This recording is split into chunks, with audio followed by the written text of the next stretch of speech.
Okay, let's go. Namah Vishnupadaya Krishna Prishtaya Bhutale Śrīmate Bhakti Vedanta Swami Niti Namine Namaste Saraswati Charine Shrisha Shatya Deshatharini Jaya Shri Krishna Chaitanya Yadava Shri Advaita Gadadhar Shivasari Vrinda Hare Krishna Krishna, Krishna, Hare Hare, Hare Hare Ram, Ram Ram, Hare Hare. Hare. Srila Prabhupada, Jai, assembled devotees. So we started in this next part of our Guru Tattva series, discussion series. We have started with understanding. We have gone in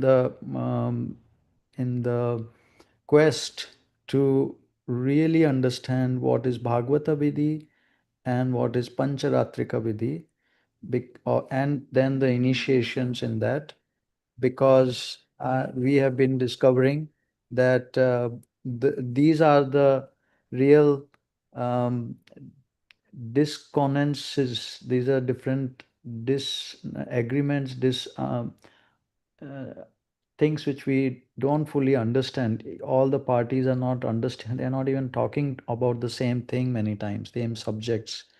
When we're talking about different guru, disciple, progress, initiation, so we are trying to really understand in detail what is what, and how they are being mixed now by our recent acharyas in Gaudiya Vaishnava Parampara.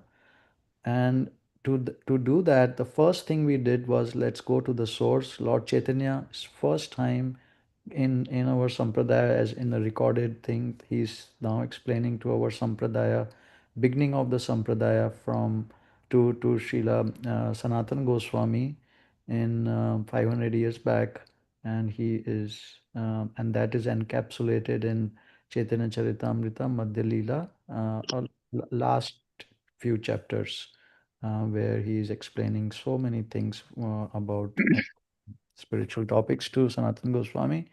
So Srila Sanatana Goswami, he asked him, so Sri Chaitanya Mahaprabhu instructed Sanatana Goswami to write a book for Vaishnavas, sadhakas, and so Srila Sanatana Goswami, then he says, give me a synopsis of the book. So the first thing Lord Chaitanya says is this, and we'll go skip fast because we have done this thing earlier. Oops, where is it? Okay. So first thing Lord Chaitanya says to him is in 329th verse on the 24th chapter of the Madhya Leela, he says, Tathapi e sutrera shuna diga darshana sakarna likhi adav guru ashrayana. And Guru Ashraya means accepting a bona fide spiritual master. Because you asked me for a synopsis, please hear these few indications. In the beginning, one must take shelter of a bona fide spiritual master. And this we have gone in so many details, so many places, that this is the most crucial step in any sadhaka. How to take first finding the bona fide spiritual master, and then properly taking shelter, which Srila Rupa Goswami then expanded further in Nectar of Devotion, Bhakti Rasamrita Sindhu, in sixth chapter beginning and the seventh chapter first page. We can read how to really take shelter. And then Lord Chaitanya says, Guru Lakshan, Shishya Lakshan, Dohara Parikshan, Sevya Bhagwan, Sarva Mantra Vicharan, which is, in your book, there should be the characteristics of the bona fide guru and the bona fide disciple. Then, before accepting a spiritual master, one can be assured of the spiritual master's position. Similarly, the spiritual master can also be assured of the disciple's position. The Supreme Personality of Godhead Krishna should be described as the worshipable object, and you should consider the Bija mantra for the worship of Krishna, Rama, or any other expansion. Let's not go in this right now. We are talking about these three things. First is the characteristics of a bona fide guru. We discussed 2 weeks back. Last week we discussed the characteristics of a bona fide disciple. And this week we are discussing this part, the mutual testing. Then this is where we are, and I would invite any devotee to come forward and please, from your lotus mouth, um, help us read Srila Prabhupada, what he says here, as far as the mutual testing. I will read, Sure, Prabhu. starting tasmād there. No, as far as the mutual As testing. far as the mutual testing of the spiritual master and disciple is concerned, Śrīla Bhaktisiddhānta Sarasvatī Ṭhākura explains that a bona fide disciple must be very inquisitive to understand the transcendental subject matter as stated in Śrīmad-Bhāgavatam. Tasmād guruṁ prapadyeta jijñāsuḥ śreya uttamam. One who is inquisitive to understand the highest goal and benefit of life must approach a bona fide spiritual master and surrender unto him. End quote. A serious disciple must be alert in selecting a bona fide spiritual master. He must be sure that the spiritual master can deliver all the transcendental necessities. The spiritual master must observe how inquisitive the disciple is and how eager he is to understand the transcendental subject matter. The spiritual master should study the disciple's inquisitiveness for no less than 6 months or a year. A spiritual master should not be very anxious to accept a disciple because of his material opulence. Sometimes a big businessman or landlord may approach a spiritual master for initiation. Those who are materially interested are called visasyas. Vishayis. Visatsu, yeah? Vishayis. Vishayis, karmis, which indicates that they are very fond of sense gratification. Such Visayis sometimes approach a famous guru and ask to become a disciple just as a matter of fashion. Sometimes Visayis pose as disciples of a reputed spiritual master just to cover their activities and advertise themselves as advanced in spiritual knowledge. In other words, they want to attain material success. A spiritual master must be very careful in this regard. Such business is going on all over the world. The spiritual master does not accept a materially opulent disciple just to advertise the fact that he has such a big disciple. He knows that by associating with such Visayis disciples, he may fall down. One who accepts a Visayi disciple is not a bona fide spiritual master. If he is, his position may be damaged due to association with an unscrupulous Visayi. If a so-called spiritual master accepts a disciple for his personal benefit for material gain, the relationship between the spiritual master and the disciple turns into a material affair, and the spiritual master becomes like a smarta guru. There are many caste Goswamis who professionally create some disciples who do not care for them or their instructions. Such spiritual masters are satisfied simply to get some material benefit from their disciples. Such a relationship is condemned by Śrīla Bhaktisiddhānta Sarasvatī Ṭhākura, who calls such spiritual masters and disciples a society of cheaters and cheated. They are also called Daulas or prakrita sahajias. Their aim is to make the connection between the spiritual master and the disciple into a very cheap thing. They're not serious in wanting to understand spiritual life. That's it on that topic. Okay. Would you like to give us the essence, Prabhu? What you understood? The essence is that, this relationship is very, or I should say, extremely important. And it's not done frivolously. It's not done haphazardly, either on the side of the spiritual master or the disciple. Both have to really take time to make sure that the person that they're aspiring for or the person, that's aspiring for them are a good fit and that they're sincere in wanting real spiritual advancement, not just some material name, fame, adoration, or distinction, or some show bottle presence to the world that they are, some spiritually advanced person. And on the spiritual master side, not to, take disciples because they're just very wealthy and can, provide opulence to them, or give them some sense of fame because they have such a rich or famous person as a disciple. So it's a very serious undertaking, not to be taken lightly or cheaply, and for the serious reasons only of wanting to advance in spiritual knowledge and spiritual life, to go back home, back to Godhead. Mm-hmm. Very nice, Prabhu.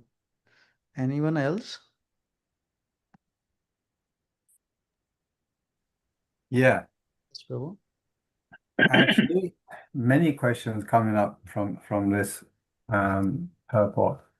And one of the things I get immediately from the whole thing is it seems like that Prabhupada is writing these words as if he's teaching devotees how to become guru. Mm-hmm. So please pass your comment on that.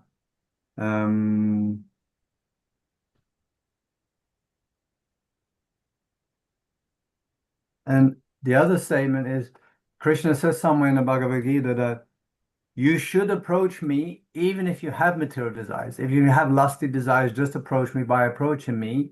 At least you're approaching me, accepting me, right? So that in that process, slowly, the material desires and lust get purified. So I don't see any harm for the disciple. It is maybe for the not so advanced and powerful spiritual master, but for the disciple, I don't see any. I see only a win situation if he is accepting the guru on the fashion platform. Okay, yeah, my friend is accepting this person as a guru. Everybody's accepted, whatever reason, not a deep sentiment of surrender. Yes, this person is representing God. I will do anything and everything what he says, even that I'm ready to die for my guru. Even if they're not on that platform, but it's a fashion. If they still approach a bona fide spiritual master, that association, whatever little happens in that association, will be his eternal benefit for his spiritual progress, wouldn't it? Anyone else would like to address what wonderful points Prabhu has brought up?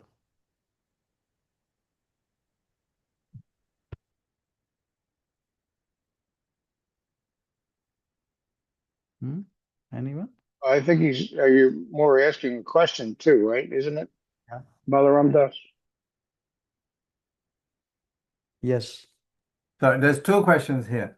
One is, by this purport I see, is Prabhupada teaching his disciples, which for me says yes, of course, because Prabhupada wants every one of his disciples to become a pure devotee and therefore become a bona fide guru and accept disciples. Actually, he wants that. Whether we're qualified is another question. So I'm asking for feedback or whatever. Is that is that right? Is Prabhupada teaching his disciples and whoever is reading these books how to become a bona fide guru? And if you find yourself having these symptoms and this symptoms and this symptoms, you're not a guru yet, so don't take the guru position. Well, I don't take it. I read that more as just him explaining the relationship between the spiritual master and the disciple. It doesn't seem like it's a training lesson, training people how to be guru, disciples how to be guru. I think it's just really, giving clarity to what the relationship is about on both sides of the relationship. That's the way I read it. If anybody else has anything,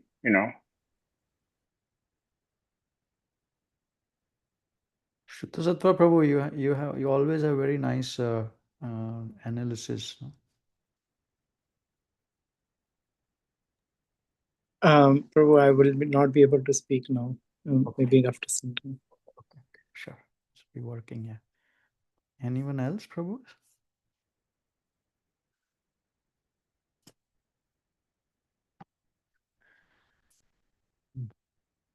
So, Prabhu, as far as the speaking about Guru, whether Srila Prabhupada is telling others how to choose Guru and everything, we do choose disciples, no? And disciples choose Guru, no? Even now. Like, first thing is in terms of when we, like how I took it, I can tell you my experience in, like, I joined the Bangalore temple and everybody was into Jayapataka Maharaj and got initiated within 3 months. I was at in getting initiated and all these things. But I remember I didn't know anything much about initiation process, what is going on, everything. But I remember after the initiation ceremony took place, I went and bowed down to Srila Prabhupada's Murti afterwards, and I have become your disciple. I didn't know. I thought one is becoming disciple of Srila Prabhupada, everything. But soon enough, all these things are like, oh, Jayapataka Maharaj Guru and everything. It's so confusing to me. And like Janme Janme Prabhu say and everything, and I was taken up by the whole thing of Guru is this, Guru that. I was trying to apply all those principles of, I was trying. I didn't understand philosophy, how it is working. Confusion was there, but I was trying this, trying that. It wasn't working. The inspiration was not coming in devotional service. That which guru I'm supposed to, dedicate my life to, and whose instruction I have to make as my life and soul. And I won't figure out all these things.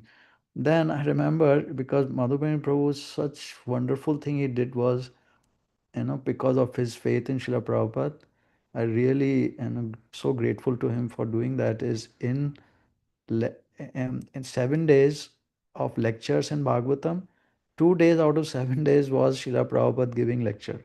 Even that time, early 90s, when not so much people used to hear Srila Prabhupada. And it was going on from long time back, before I joined.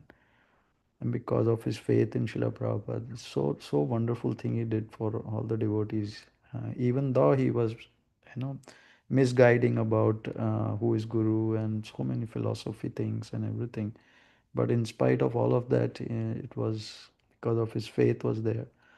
Why I feel so grateful is because hearing Srila Prabhupada lecture, I remember Srila Prabhupada said these things in a lecture. Here, this exact thing he was explaining. One who is inquisitive to understand the highest goal and benefit of life must approach a bona fide spiritual master and surrender unto him. And because I was questioning all these things, like who is Guru? I mean, I couldn't understand how Jayapataka Maharaj is Guru, but oh, he is so nice, everything. He's coming and, like trying to apply Srila Prabhupada, how disciples would go up to him and worship him and serve him. I was trying to apply to Jayapataka Maharaj. Like, I didn't know philosophically how it is. So I was in that mode, and then I heard Srila Prabhupada saying all this in lecture. If you can imagine, before that there was no YouTube publicly available, nothing. There was no way one could hear Srila Prabhupada lectures or anything. So it was very rare we would hear lectures of Srila Prabhupada. And reading, everybody reads, but don't, like, unless one is focusing on it by the leaders, you don't really, it doesn't come out. So Srila Prabhupada was speaking, and I was stuck. And he was directly saying, to find Guru, to choose Guru, one has to be, it is my responsibility. I didn't know that till that time. Then I understood, oh my God, I need to want the highest goal and highest benefit of life. And he said something else, to highest perfection or something in that lecture. Then I thought, and I need to be inquisitive about it. Like, it's my responsibility. When I understood that, my God, I remember a few days I was just thinking about this, and I was like really introspecting, what do I want from life? What do I really, really, really want? And I went through all the options in my like philosophically in the mind, and I realized, no, I want Krishna because that is the right truth. I can't believe right after that, soon enough, like within a few months, I knew what is what by all these things. I mean, just the whole thing about Srila Prabhupada through the books started becoming so clear cut who is Guru. I mean, it was like magic for me within a few months. And I knew by, like, I remember in June or something, I heard this lecture, and by January, I rejected in my heart Jayapataka Maharaj, he cannot be Guru. And I was going up to Madhya Prabhu all the time, and I was telling him all these things. And he was also, at that time, was confused, or he didn't know the full answers, but he was open to thinking that is a huge thing. So he was open to like discovering. I didn't know the answer. I was just a new devotee. And so, but by the January, I remember I totally rejected Jayapataka Swami because of this verse, this exact words. So, and I know this works because I've seen other devotees also same thing. It's not me. This is a science that unless we try to approach the right goal and then try to approach the guru to get that goal, that's when he is revealed. I mean, this is directly written. And then we have been also I'm on. We don't see. I think you share Word document. We don't see that. See it here? Okay, sorry. I was on this tasmād guru prapadyeta jijñāsuḥ. This is the one, you know. This is the thing. And in CC Adi 135, we have been reading the main Guru Tattva verse. The first line we have read it, and we had the big discussion on it the first day when we started reading it. Srila Jiva Goswami, in his thesis Bhakti Sandarbha 202, has stated that uncontaminated devotional service is the objective of pure Vaishnavas, and that one is to execute such service in the association of other devotees.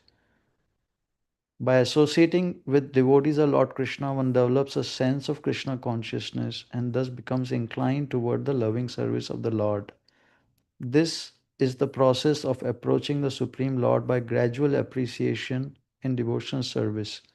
And again, he says the same thing. If one desires unalloyed devotional service, one must associate with Krishna. So it's two places. So again, the responsibility is put. The objective of the pure Vaishnavas is uncontaminated devotional service. If one desires unalloyed devotional service, then the next step is this. And then the Guru. So that's the way to go forward in our. That's what I feel. Srila Prabhupada, when he's talking about Guru choosing everything, it is you can't understand the right Guru until you have the right desire. And he's putting the onus on the Shastras are putting, and that's why he is focusing on that from one part of it. No, I mean we can discuss this part, and then Balaram Prabhu, your first Yeah, question, I just want to ask you actually. second part about it also. Yeah, we can talk about. Yeah. In all that explanation, I was trying to figure out actually, were you answering one of my questions or just general something else? I was couldn't get that. talking about when you were saying this looks like Srila, he's talking about people, devotees becoming guru. Yeah, is he educating people to become guru? Yeah, so that's what I was saying. He's actually educating the disciples to choose the right guru, which is him. You can't choose him. Right, so he's not. So therefore, he's not teaching. According to that answer, I will come to that part. he's not teaching his disciples to be guru. The explanation, the information in here is not actually aiming at teaching guru. He is teaching that also. This is the first part. That's why I was saying there's the second.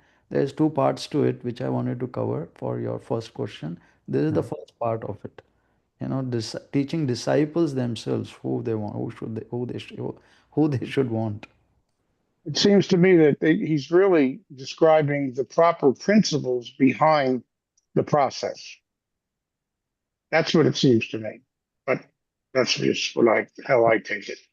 So if I just say for now, in reality, practicality, Śrīla Prabhupada is lecturing and he's dealing with his disciples first and foremost. Public preaching, public speaking is also there, but if I have it correct, that's like secondary. He's now first teaching his disciples. So his disciples already accepted him. They accepted him as a bona fide spiritual master. And I don't know how to put this, but anybody who's reading his books, these books, they're already accepting him as their guru. And Prabhupada is just deepening that relationship where they accept him more and more and more. So then, No, they already chose him. That part is done. I don't agree to that. The choosing him is like, that's the thing. Why did so many disciples, including the disciples who Srila Prabhupada, in his manifest presence, they became his disciple. Even they went to other gurus. So many of Gaudiya Math gurus people have gone to, and other Mayavadi and so many other places also. It's not true that they were accepting Srila Prabhupada. This is the point. They can't accept him Of as a course. bona fide spiritual master until they have the right desire. It is externally accepting is only an external thing. Internally, if one doesn't accept, one will be diverted. Soon enough, material desires will take one. Cheaters and the cheated will follow. After that, they don't want the real thing. I can't accept that because I do accept this thing that people can surrender and not can, did, will do, surrender to Prabhupada. And along the way, No, sorry? first to answer surrender to Srila Prabhupada, but as what? Who is Okay, good. That's good. Okay, so then for that question, I will want you to give me what are the symptoms of somebody who's fully surrendered in the full, wholesome, complete way, so that I can judge you and I can judge John Prabhu and every single devotee here and I'm around. Do they have these symptoms where I know they are like the highest level of a bona fide disciple who's fully surrendered in the right way, in complete understanding? I don't know that right now. What I just see around Prabhupada and in Prabhupada's manifested time is many, many disciples surrendered in many different aspects, ways, or blah, blah. Some were half surrendered, not surrendered, doubts, women, men, blah. And Prabhupada accepted them all and guided them all on a personal level and continued to purify and handle them in a very personal way. And, and of course, along the way, if someone gets puffed up with the power that they're given, with the position they're given, and that takes them away, that's their, let's say, choice at that time. Whereas meaning away to do other things other than spiritual subject is one thing. Then there is other guru, accepting another guru. That is completely different thing, no? You're as accepting some other, you may be falling down from the principles, but you accept he is my spiritual master. I may be falling down, but I want to come to that level again. That is not giving up Srila Prabhupada's instruction, giving him up. There are two. This he is talking about finding. See, bona fide spiritual master. You can't get a bona fide spiritual master in truth until you have the right desire. You can get him externally. See, Krishna, he reciprocates according to. I see you're shaking your hand, but it is in scripture. because Let me substantiate it by the scriptural instances. Krishna appears to everyone according to how they are desiring. In the arena of the wrestlers in Mathura, he appeared to everyone differently.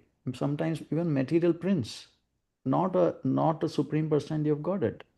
To some, he appeared as supreme personality of Godhead.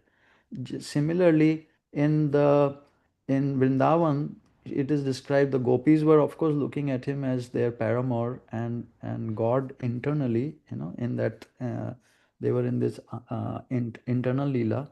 But then there was aborigine girls who were looking him as lustfully as a very attractive man, boy. Many demons look at him as very, like a demo, like more powerful than them and such. He is the same person, Supreme Person God, but people are looking at him differently. Srila Prabhupada, he is external manifestation of that same God. He is externally that same person. He also has exactly in a different aspects, but he also reciprocates just like that, just like Krishna is. Somebody is coming to him for material possessions, like I want some money. Just like that guy went to one Brahmana, went to Sanatan Goswami, I want the most valuable thing. So Sanatan Goswami, Srila Sanatan Goswami, knowing what he wanted, gave him that Chintamani because he didn't want God at the time. So similarly, even our Ashutosh, our Lord Shiva, he also deals materially. Somebody is coming and bowing down to him for money, he gives them money. But if somebody wants Krishna, he gives them Krishna too. So Srila Prabhupada, why Srila Prabhupada one is saying he will not? Of course, because somebody is surrendering to Krishna, what he does is he gives material desire, fulfills, but gradually brings one to one. But to accept the shelter of a spiritual master, it's a stage in one's development, a soul's development. That is a high stage, no?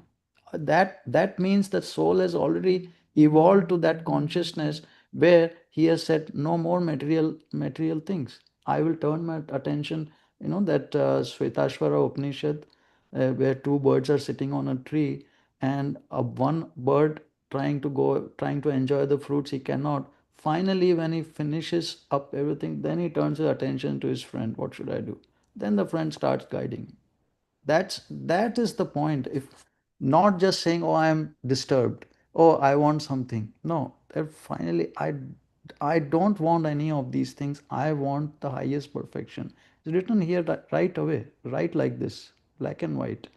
That stage, he starts reciprocating as the bona fide spiritual master. Before that, he's reciprocating as God's representative, bringing him to this level, but not as the bona fide spiritual master. He's not seeing or accepting him as the bona fide spiritual master. Why would he then act as the bona fide spiritual master to him? Okay, the question then comes, why wouldn't he? And we have so many stories, pastimes in Bhagavatam, Chaitanya Charitamrita, where we have the people, I'm not going to say devotees, approach Krishna, or not even approach Krishna, approach something in some other way with some material desires. The best one that comes to mind is, who's that devotee? Not Prahlad, Durva Maharaj, right? So he had complete material desire. He wanted a bigger kingdom than his father to get revenge. And he was so determined going out like that. And then Narad Muni comes. Why Narad Muni comes? What happened? We have no answer for that because this is into the category of the mercy of the spiritual master, the bona fide spiritual master. So if Narad Muni wants, he can choose who he gives mercy to. So he came to Durva and blah, blah, blah, blah, blah. And he just told, okay, you want this? Okay, chant this mantra. And he gave him, so the bona fide spiritual master came, even though the recipient did not want the bona fide spiritual master, was not looking for the bona fide spiritual master, gave him the bona fide process by which he awakened pure love of God. So in my own, like you have your own experience, and it's wonderful to hear. Some of us also, now you're making a statement that no, the bona fide spiritual master never comes until the disciple is correctly, fully, totally in a position of complete surrender to him. No, not complete surrender to him. He is, first of all, he should be inquisitive, no? What does he want? Like, I want the highest goal. Then the spiritual master is sent to him. Okay. Then there is a stage which comes to surrender to him. That is a higher stage, to take Guru Ashreya. When one sees, okay, he's equal to God, I want God, God is sending this person, he is bona fide, I will now surrender to him by All this. right. So are me and you saying the same thing if we say in my simple English that the bona fide spiritual master comes even without the disciple being in the correct, full, pure position, which is what happened to me, and I'm sure I'm not special, others. Srila Prabhupada, I had no desire for God. I had no desire for spiritual life, whatever the hell that means. I didn't even know what it means. So I just desired to be a better human. That's all. Very simple. On a human mundane level, I want to become better human. And very quickly, Prabhupada came, Prabhupada brought Krishna, Krishna came, and there goes the relationship. There starts the relationship. Now, I understand that you're saying, and it looks like so we're saying the same thing. Yes, the bona fide spiritual master comes even when the disciple, seeking disciple, or he's not a disciple, just a seeking person right now, is not in the correct position, is not in line. Still he comes, and then he trains up, gives instruction, purify, and eventually that person comes to the point where he is the bona fide disciple, which is a really high level. If I take this sentence, I would say around. Now, the problem happens is, overall what you said is right, because it's Lord Chaitanya's mercy program. I mean, who desires Krishna? So Lord Chaitanya, Exactly. Prabhupada and all the acharyas and we all devotees as instruments, as tools of the acharyas and Srila Prabhupada, we are meant to evoke that, bring people become more sincere, to this point.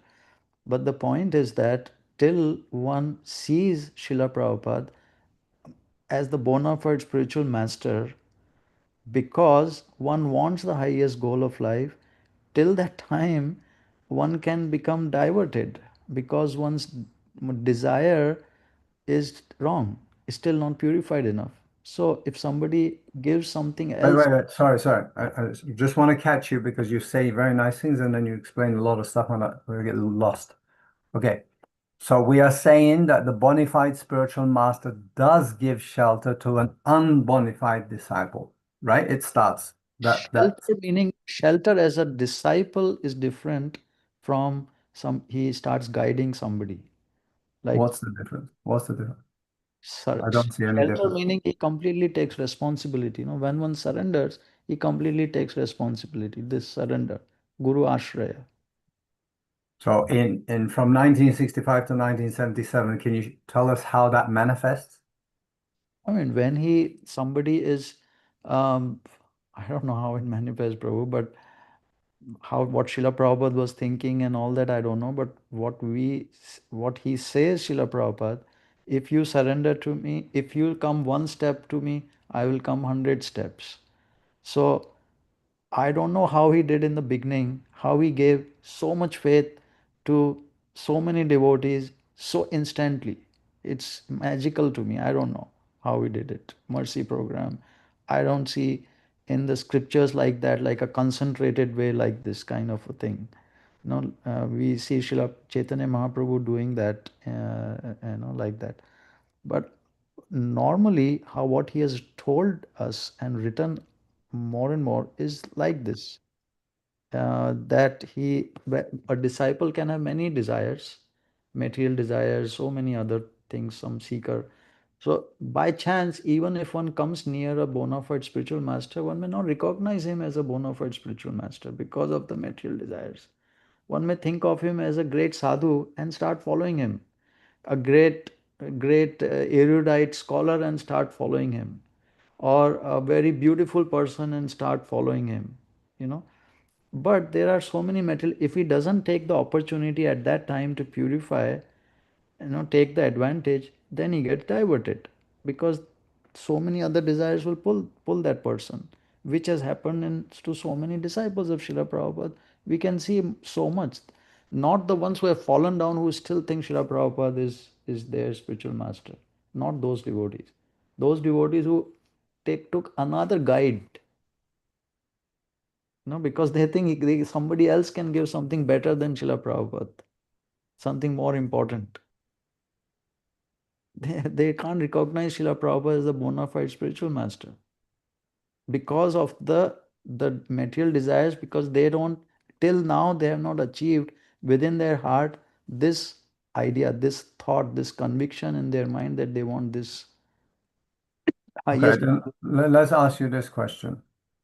Is it possible, within the understanding you know from Srila Prabhupada's books, that some devotees, another group of devotees go another route where they have full faith in Prabhupada, conviction, enough to surrender, enough to leave their family, job, or whatever, dedicate fully, and then later on call it a lack of concentration, lacks of sadhana, and they drift this way or that way and then lose track, and then slowly gets worse. And let's say leave the association of devotees. I'm not going to say leave the association of Prabhupada, because I don't, from Prabhupada's side, I don't know if he ever allows that to happen. But so is it possible that devotees can come in full faith, full surrender, serve, and then after some years or months later or whatever, they completely leave? Is it possible that they had full faith, full surrender, and then leave later? Leave him and leaving association of devotees is two things, very different things. Okay. We'll take both of them. Leaving him, leaving his surrender, it's impossible if somebody has, because Krishna gives the faith from the heart. We have the Bhagavad Gita, Krishna is saying, I give the faith by which they surrender to these different demigods. He can take away the faith also. See, he can, but he does not, because Why not? generally, you see, because nectar of devotion, Srila Rupa Goswami is saying this thing. Let's come to that. I mean, if I say to myself now, okay, 5 years ago, yes, 10 years ago, I had only surrendered to Serve Prabhupada. Now I have a desire to surrender to my genitals, to my money, to my iPhone. That is different. No. So then, because it's my desire, is it Krishna and Prabhupada going to reciprocate with that and let me go? These are great points that you're bringing. So thank you very, very much. We are going more and more deeper. But see, all these other things, they always are subsidiary to the main desire that I've decided theoretically in my consciousness and my conviction, my goal of life is to reach Krishna. Now that's why I have to get purified of other material desires so that I can reach Krishna. I'm not diverted here. That's why I'm surrendering to Guru, bona fide Guru. Another person could be, his main desire was not that. Main desire still is to really enjoy with I'm the saying that's not my question. If you and he don't gets mind, just keep diverted. it focused on my question. Focused is that, point is that Srila Prabhupada, for the first category of the person, Srila Prabhupada would remain the Guru. Even if one forgets for some time the instructions and falls down from the instructions, but he will not accept another guide for spiritual emancipation. That is a bona fide disciple. He will come up again. Srila Prabhupada, because he has already surrendered, Srila Prabhupada had given him protection because he has seen his desire that he wants Krishna. Finally, really he wants Krishna, he will drag him. We read last 2 weeks back that one surrendered, the disciple, the Krishna drags him by his hair. So that is different than a person who has not wanted, he's not started desiring Krishna yet in the evolution over billions and billions of years. Brahmanda Brahmite Kono Bhagyavan Jeev. That Brahmanda Brahmite, why one is going around? Because the final desire has not come. Because as soon as that desire comes and realizes I cannot enjoy here, then Krishna sends already. He sends a bona fide Guru to look. Here he is. Then one should go forward. Till that time, it is dangerous situation. And that we have seen in many disciples, they may be following, chanting Hare Krishna mantra, following for their principles. They have taken another Guru. I think somebody can be more knowledgeable, more guide than Srila Prabhupada is like the most foolish, my God, the most foolish thing somebody can do. Like the Sakshadhari is here. One is going somewhere else. This Gaudiya Maharaj, this Narayan Maharaj, this Guru, Sridhar Maharaj, oh my God. They can't even hold a lamp against Srila Prabhupada. No? I mean, let's bring it back to what we see lived by Śrīla Prabhupada, right? He had many, many different kind of disciples from, let's say, 1965 to 77 and beyond, but let's just concentrate on 77 now.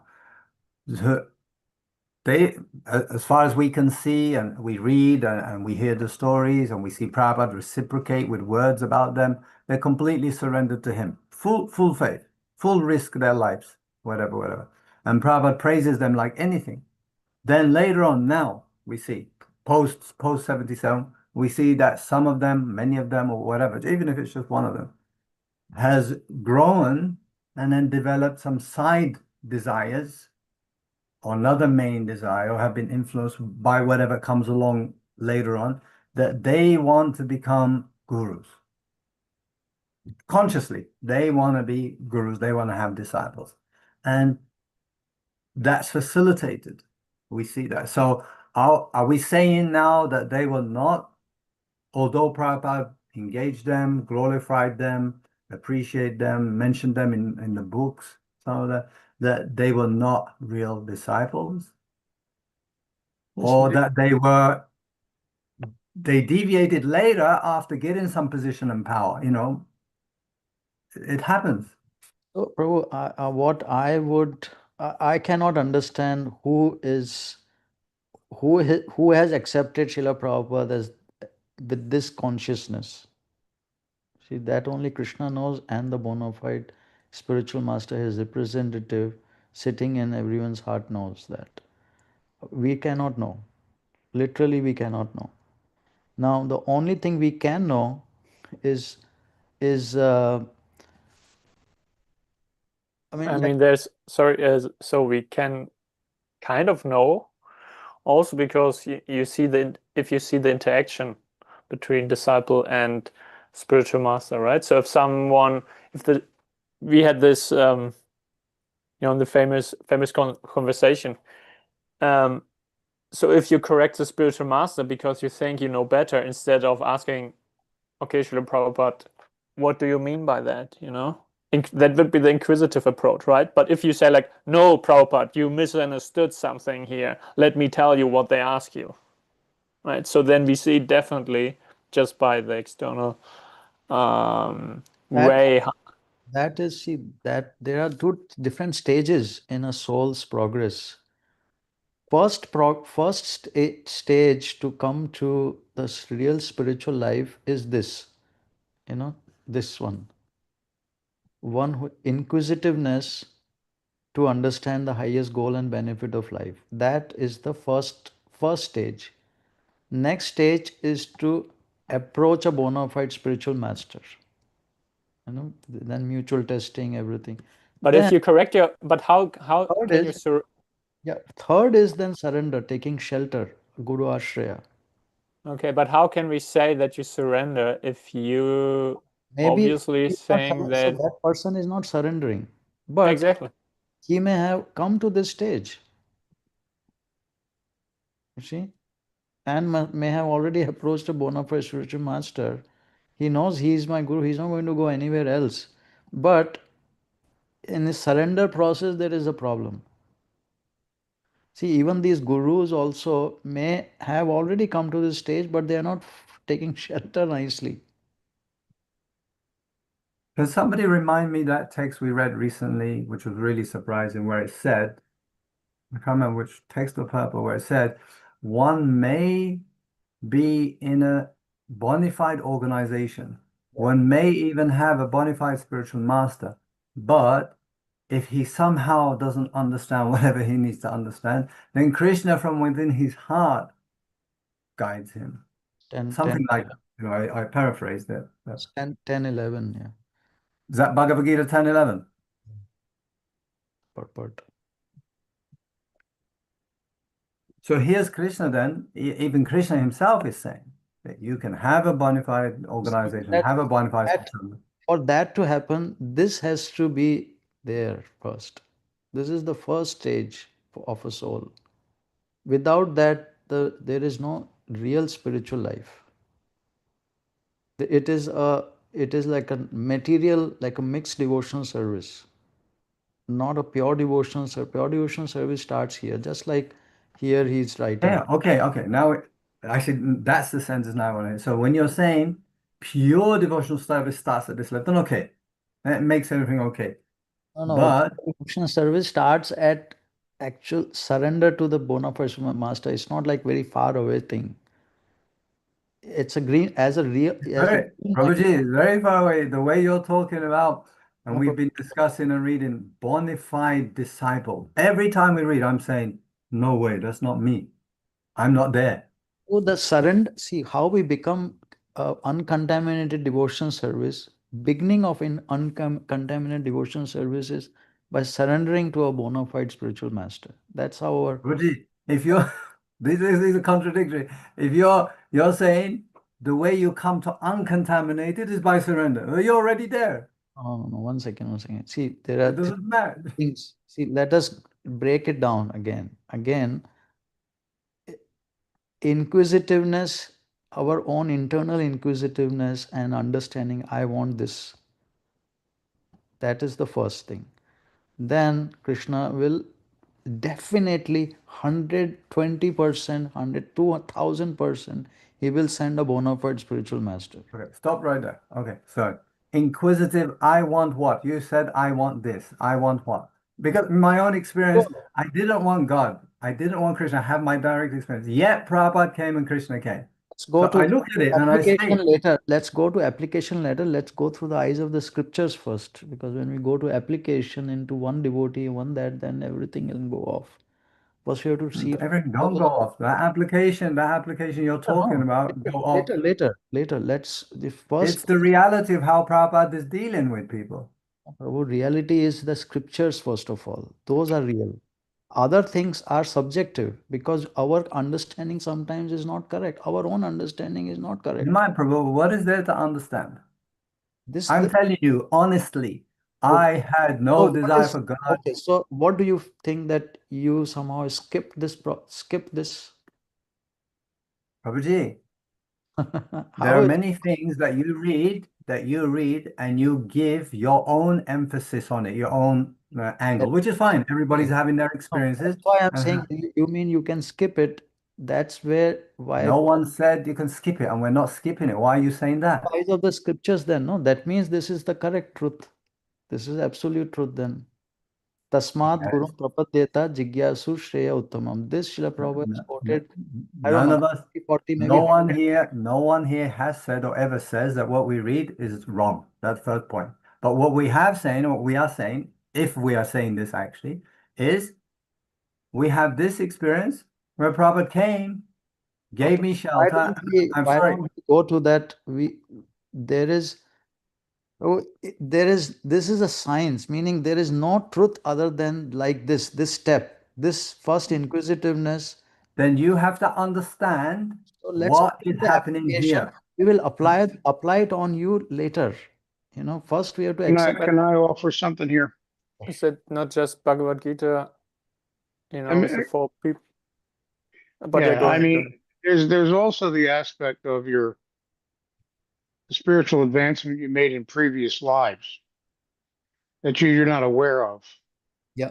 Like you said, you had no desire, no inkling, nothing, that you can point to. But there's a reality that you may not be able to point to anything because it happened. It's these pious credits that you have from your previous lives.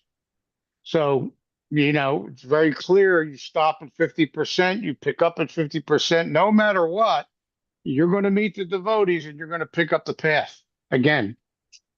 So there's that too, that you have to consider. Exactly. Whether it's your, initial recognizable desire at that time or not, it's going to happen, right? Based on your good fortune and your good karma. And the fact that Krishna says, my devotee never perishes, he's not going to let you go. Even if you're not even thinking of him, doesn't matter. That's what comes to mind.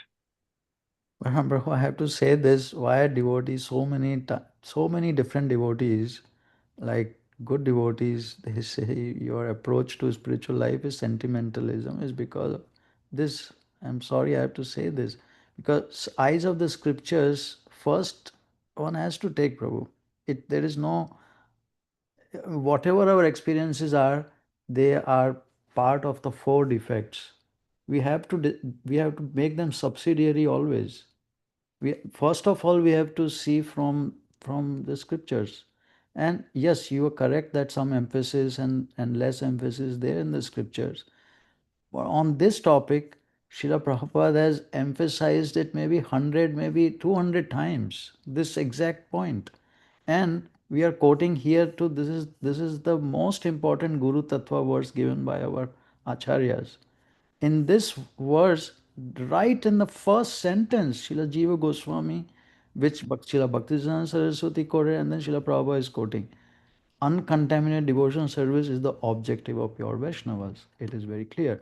Now, when I remember 6-7 months back, when we first came to this purport, this line, we had, I think maybe 2 days, 2 weeks, we had the argument on whether this is required or not required.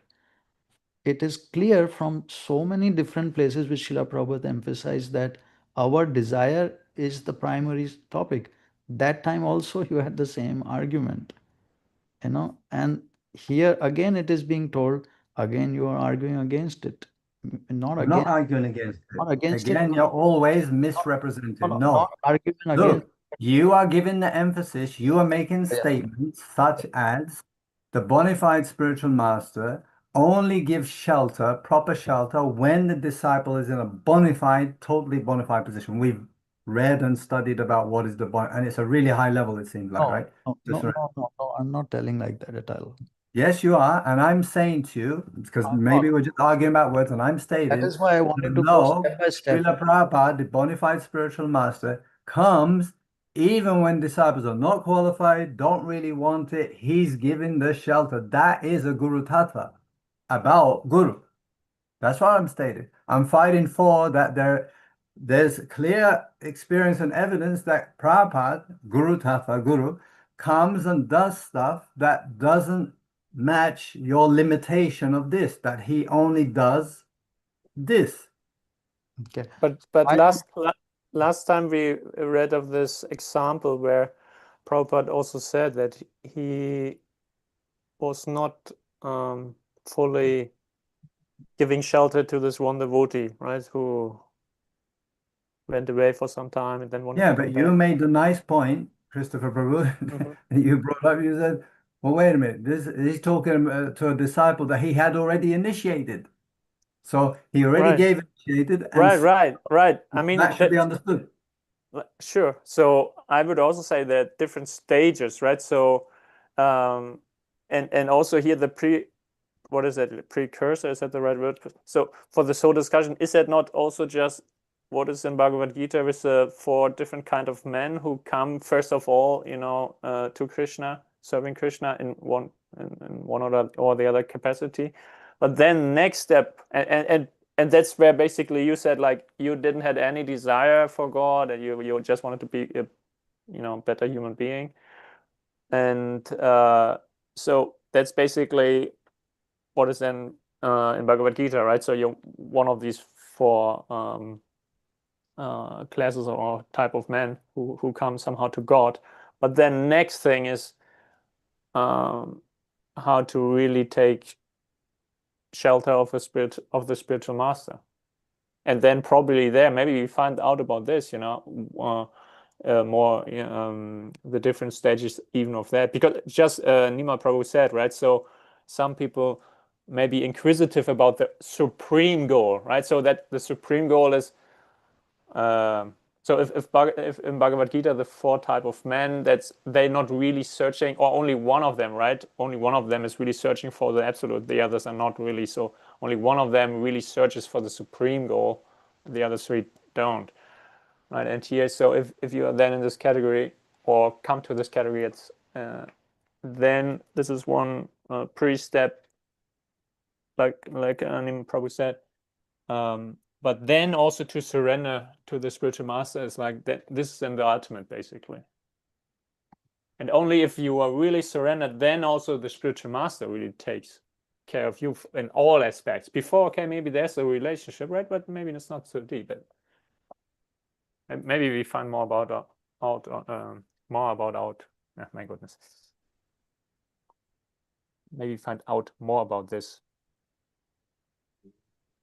So, Prabhu, Different stages. this thing, no, this is the key. There is no other truth approaching. This whole answer is lies in this alone. All applications are then have to be looked at it and adjusted according to this. Then Srila Prabhupada speaks from many other angles also. It is not just one angle, but this is the only way to get bona fide spiritual master is when we are ourselves wanting it. It is that Shvetashvara Upanishad where Srila Prabhupada so many times has given example of this particular instance where this allegory is there about two birds sitting in a tree and one bird turns one face towards the Lord. That is the point. Then a bona fide spiritual master is sent. Here what is happening is in Chaitanya Mahaprabhu's mission, he is coming even without people wanting it. The problem is by him coming and doing it without people wanting this, what the hope of the acharyas is that by giving association, one gets sukriti. I mean, sukriti is different from pure devotional service. So there are four kinds of sukriti, no, Arjuna, that four kinds of people come to Krishna. That sukriti, no, let's go to that verse.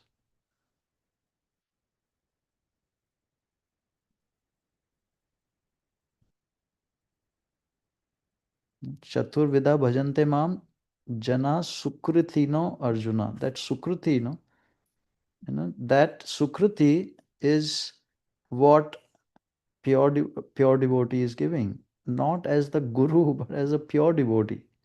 In that aspect, that like a Chaitanya Mahaprabhu servant, one is spreading sukriti all around, like freely, like a big mercy program, service, this, that, so many ways, even to like giving first initiation by which one takes away the karma, sins, so that one is able to practice devotional service to some degree, so that the sukruti can develop.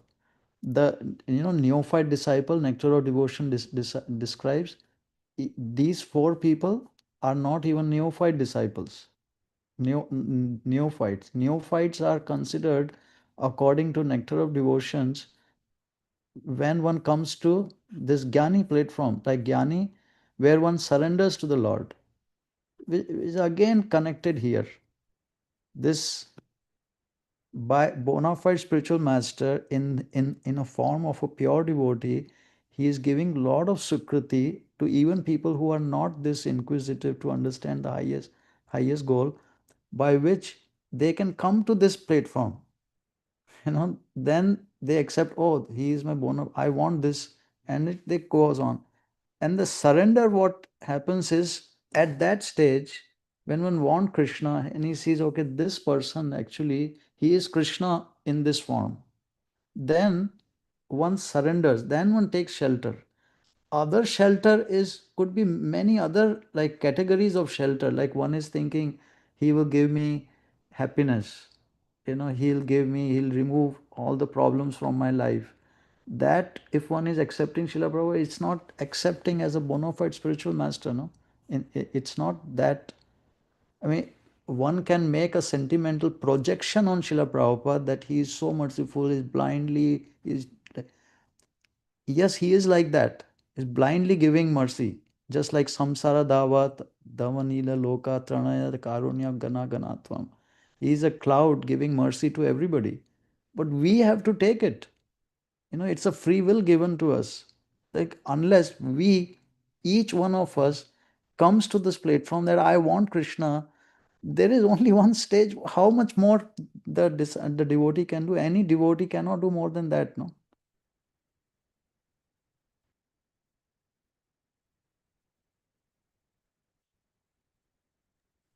Yeah, sorry. This usually happens also, actually, is you come back and you finish off in a nice conclusive that everything comes back to the disciple, and the disciple has to be sincere and eager that I really want this. That's okay. And that's another topic, actually, for me. Right now, the topic was, This does is Śrīla Prabhupada give testing. himself This is the mutual testing. Spiritual master should test. He also should test somebody is bona fide, somebody wants Krishna or not. Śrīla Prabhupada knows no one is a bona fide disciple, whatever that. When you say that Śrīla Prabhupada knows, where is this? This is like projecting your own consciousness in Prabhupada. No, we are reading, we are directly reading Śrīla Prabhupada saying so, different than what you are saying. Okay, good. So then Śrīla Prabhupada is giving his shelter to the conditioned souls, blind conditioned souls. What does that mean? They need shelter, right?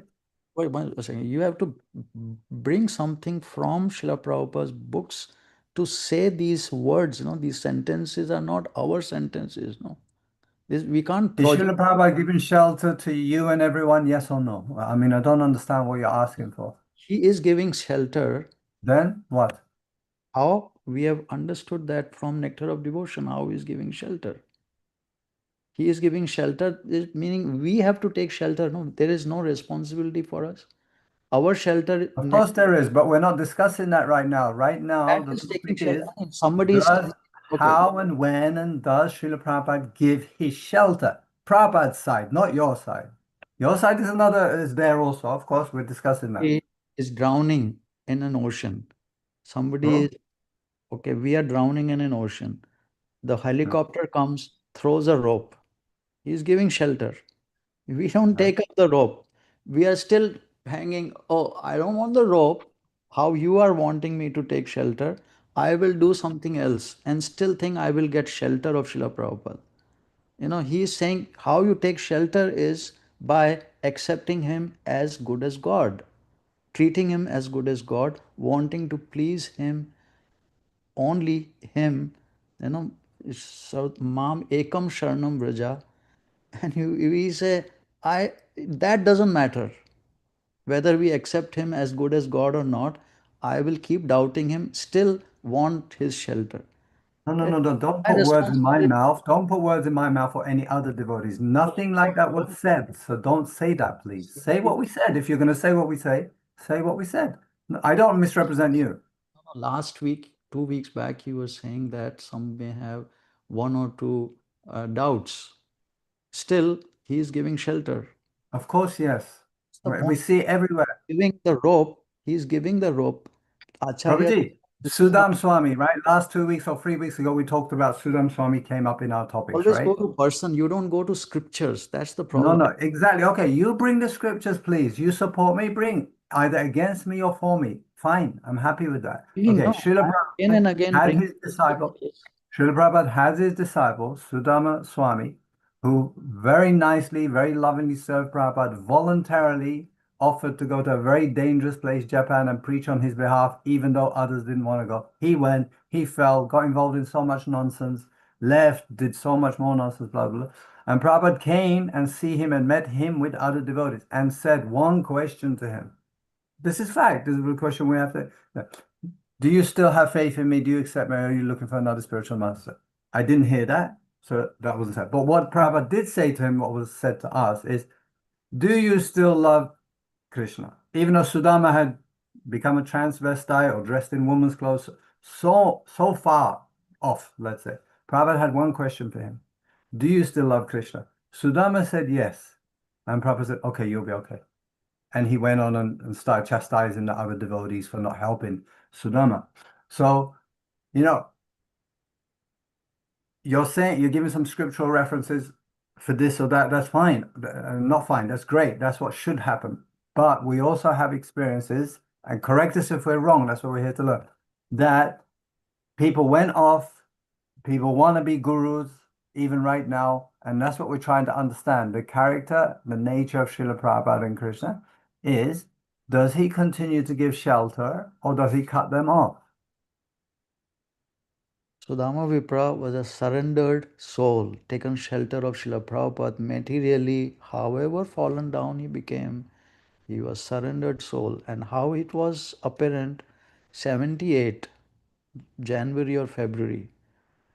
I don't know which devotee told, but he was there. Maybe even Yashodanand Prabhu told, and we can ask him too. But it is very directly I've heard myself that Sudama Prabhu, he was told, you accept us as gurus, soon enough we will make you guru in Japan. That was the proposal given. Similar proposals were being given to other devotees who were also rebelling against these GBCs declaring themselves gurus. So Yashodanand Prabhu was also given this this thing, this he rejected. So Sudama Prabhu, you know what he did? I will go. I will go away from this association and better fall down rather than disobey Srila Prabhupada. You know? And he became totally fallen down. He became transvestite, all these things. But at the end of his life, Srila Prabhupada came to him directly. And Sudama Prabhu died. Oh, Srila Prabhupada, you are here.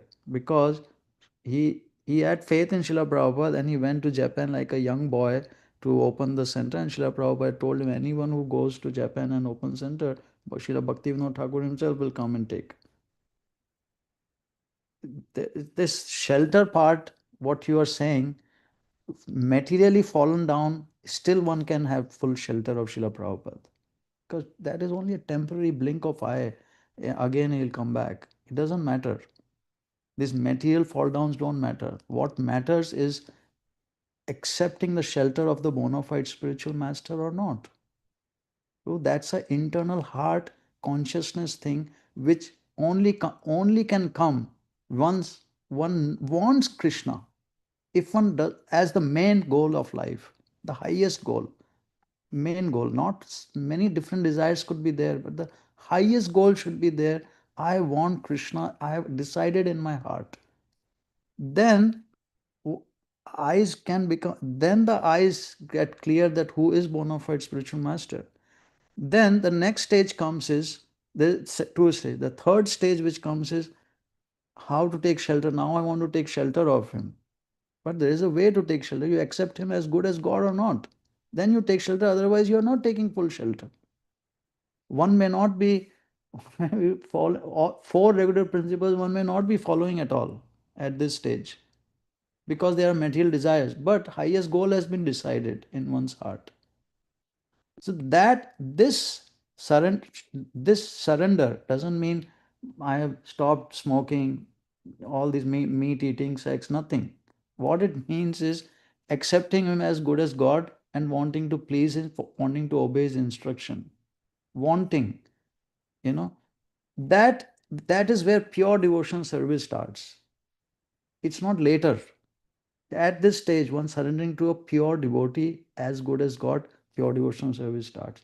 And that is what Nectar of Devotion then talks about. What are the characteristics of one in pure devotional service? Starts with all the material desires will start going away. All the good desires will start coming up. Happiness will come. All these things are all of those characteristics of sadhakas. That can come also just by following devotional service also, like mixed devotional service, not the pure devotional service. So it can parallel for some time, but then it can get diverted, because diverted meaning not fall down or up down like that under Srila Prabhupada. One gets somebody else other than Srila Prabhupada. Because this stage itself, the second stage itself, one had not done it. One had not properly done it. Because the first stage was problematic. And so many instances are there like that in the scriptures and in Srila Prabhupada's disciples and everything. But I would, Prabhu, this particular thing, I have like this is where I live. In Srila Prabhupada's books, lectures, everywhere I've seen it again and again from, it's like the whole thing is this.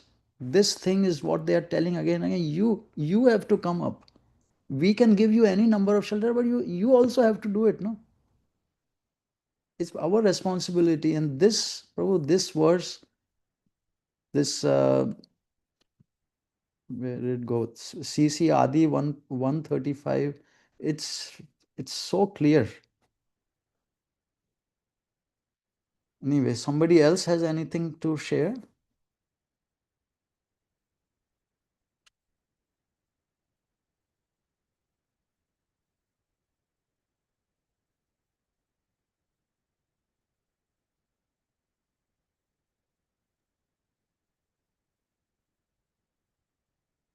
Right. It seems you both hashed it out pretty thoroughly. But not to his satisfaction still. Well, Prabhu brings up such nice, good points that I really want to keep discussing with him. And you know, like this is the life of all transcendental knowledge, to discuss these topics threadbare. I mean, what is the problem still, you know? Why is it not satisfying? If you don't mind, then the second question that I had, which I think we still haven't dealt with, was this part that Krishna says, approach me even if you have any kind of material desire. So if we have whatever name you want to call him, I'll say disciple now, a devotee, approaching a bona fide spiritual master like Prabhupada, even though he himself is not on the bona fide disciple platform, and he takes initiation or whatever, sentimental or this, that. So what happens to him? It's good for him, right? I mean, if I had somebody sentimental or somebody that just wanted fashion, but somehow I could convince him or attract him or her to take shelter of Prabhupada and accept Prabhupada as their bona fide spiritual master, it's a win-win, regardless of their position, right? And there's a real initiation and then there's an official initiation. Official initiation doesn't have much meaning in terms of, I mean, one is Sukruti is one gets, but offense is also one could commit, becoming nearer to Srila Prabhupada. But so that the danger of for all materialistics is that there will always be obstacles. Like Arjuna asked Krishna, which is better? Am I the impersonal way or pure devotional way? You doing deity worship and Panchatrika Vidhi and like that. So Krishna says that path is very difficult, the impersonalist way. Now the materialist way even more difficult. You know, it's even more difficult to go materialistic desires, have so many more materialist desire, because one so easily one can get diverted. So a person, if one is thinking like sagely, one is thinking, why should I approach Krishna for material desires? I should approach for spiritual desire, because finally anyway I have to come to that point anyway, you know. Like for when you made a very good example from our scriptures of Dhruv Maharaj, he went for material desires and achieved Krishna. You know, he didn't get diverted. But those are examples given to materialistic devotees to not go to Krishna with material desires. Because finally, you see, even the highest material desires, what Dhruv Maharaj was wanting, was also not sufficient for Dhruv Maharaj himself. He gave that up when he saw Krishna. As broken glasses, he gave that up. Not that it is saying you can have material desires and approach Krishna. You can, but Dhruv Maharaj's special case, he was the grandson of Brahmaji. And his mother told him, you should worship Krishna, like if you want this thing. And he became so determined. And it is written in the purport that seeing his determination, Krishna sent Narad Muni in the heart. He was there. But his determination was for a material thing. His whole objective was material. I understand, Correct? Prabhu, And my still he point, got a bona fide spiritual master who gave him shelter, gave him instruction, gave him the process by which he got prema. understood. Very good. All this is great You points. know, when if I could interject here, I learn a lot from listening to Srila Prabhupada's pastime from, devotees that were there, his direct disciples at the time. And there was one story about a devotee who was slated to he wanted to take sannyas, and, Srila Prabhupada was going to accept him. And then he was having a conversation with another devotee, and he said, well, let me ask you a question. He said to the aspiring devotee who wanted to be sannyas, he said, do you still think about sex? Do you ever think about sex? Do you ever have sex desire? And he told them yes. So that devotee told him, well, then you shouldn't take sannyas. You should forget about it. You should look for a wife and think about just getting married and give this up. So now the devotee who was aspiring to take sannyas from Srila Prabhupada was in front of Srila Prabhupada, and he was telling him, I've changed my, I think I want to get married. He said, why are you all of a sudden changing this? And he told him about the conversation, that happened. And Srila Prabhupada became furious. And he said, who told you? Who told you this? And he told him, the devotee, he said, bring him here. So he brought him in the room, and he said, you told him that if he thinks about sex, that he should give this up and he should think about, married life. He said, having material body means having these desires. That's what it means. He said, you have no business telling them this. He said, look at him. You've ruined him now. So the desires are going to be there. I mean, right? I mean, you're never going to, I don't think it's, I think it's very rare to come to the stage of perfect desire, wanting to be, the desire to want to be perfect might be there, but the material body and the mind is there. And surely we are influenced by that. And, even Srila Prabhupada, even on the stage of becoming sannyas, he said, basically, that's normal because you have this material body. You're going to have those thoughts. I don't know if that helps, but it helps for me when I hear these pastimes and how Srila Prabhupada responds to them. It really gives me perspective personally about what's what and what I could even expect from myself. I hope that helps. Mhm.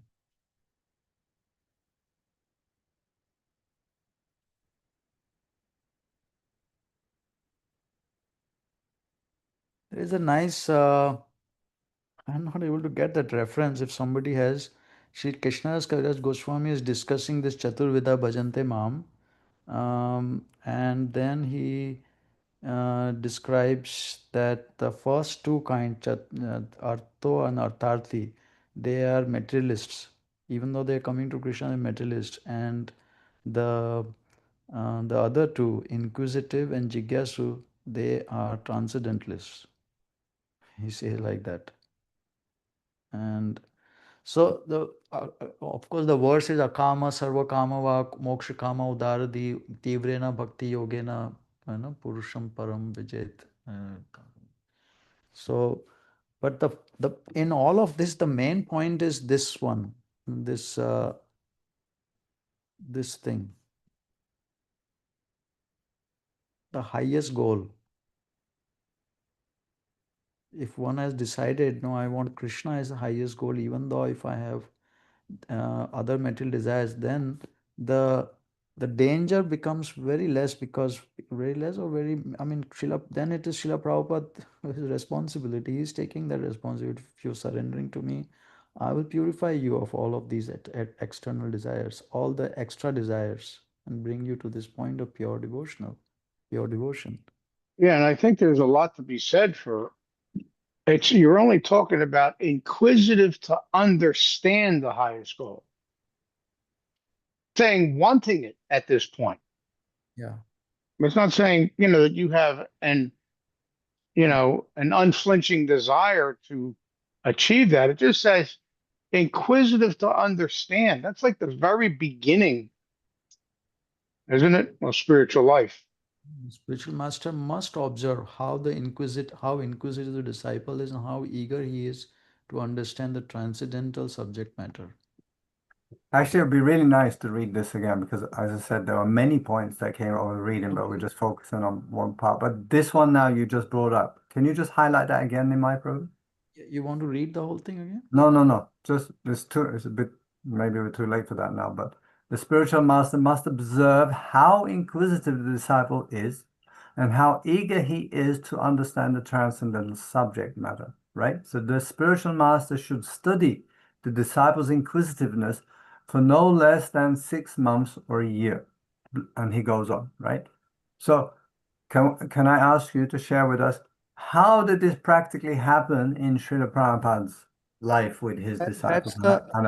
That's the second part I wanted to cover when you were talking about whether Srila Prabhupada is talking about training gurus.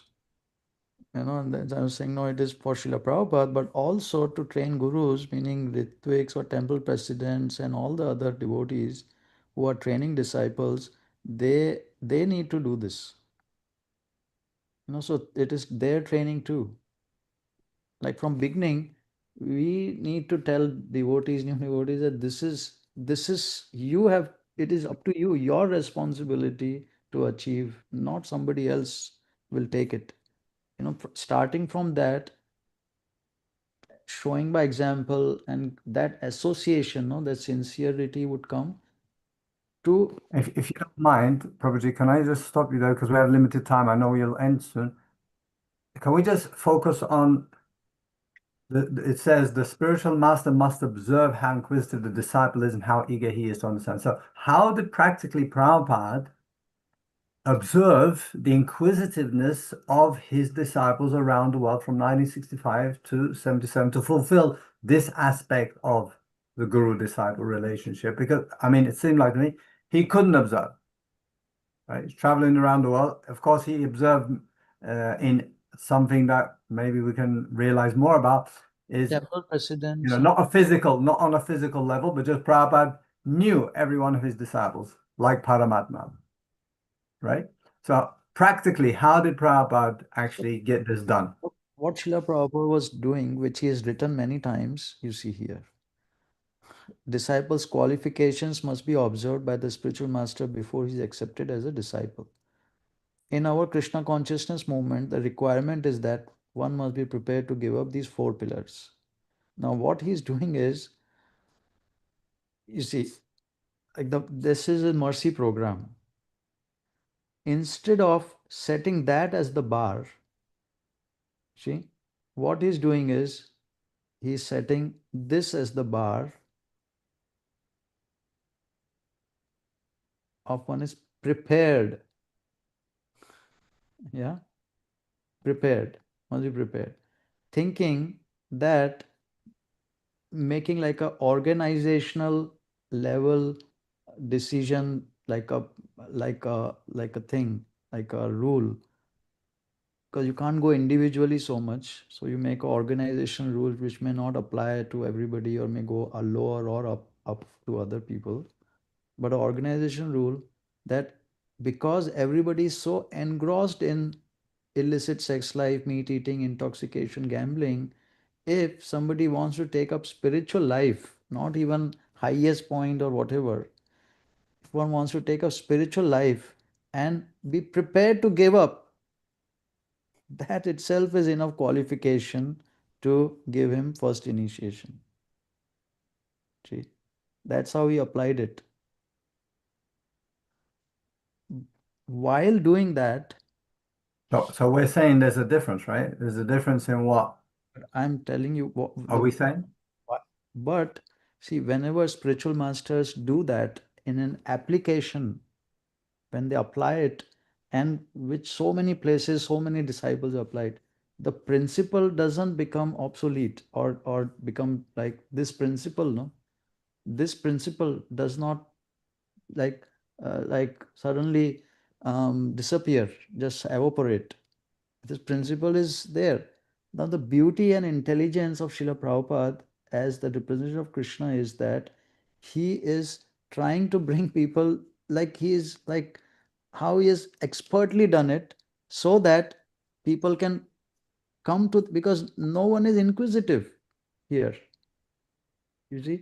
So what he is doing is giving them the chance to become inquisitive in a large scale, in an association, and with this full on like real heavy association with the pure devotee, that with this Sukruti and getting them to serve him, distribute books, and serve me like this, serve me like that.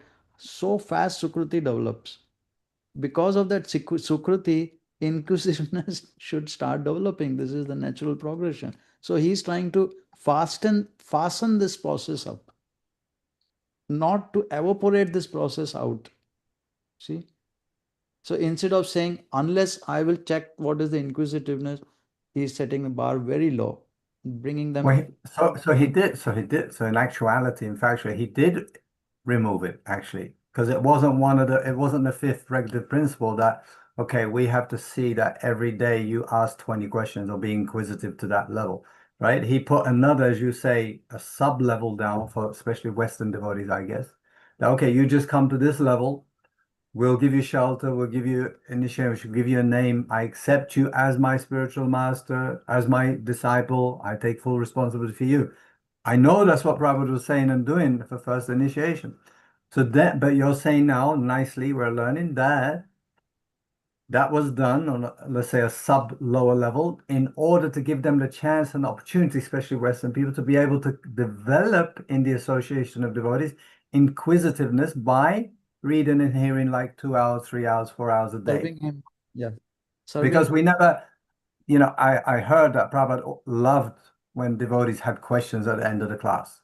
And many times they didn't have questions. They were scared or whatever. So still, even after initiation, how did Prabhupada apply this principle of that this disciple is my disciple according to the level of inquisitiveness? Because it was hardly, it looked like hardly seen, hardly observed. This is what he was trying to do. This is the Bhagavata Vidhi process. So far away from the Panchratrika, which people are trying to cram down our throats. O twice born sages, by serving those devotees who are completely freed from all vice, great service is done. By such service, one gains affinity for hearing the messages of Vasudev. This is the mercy program. No?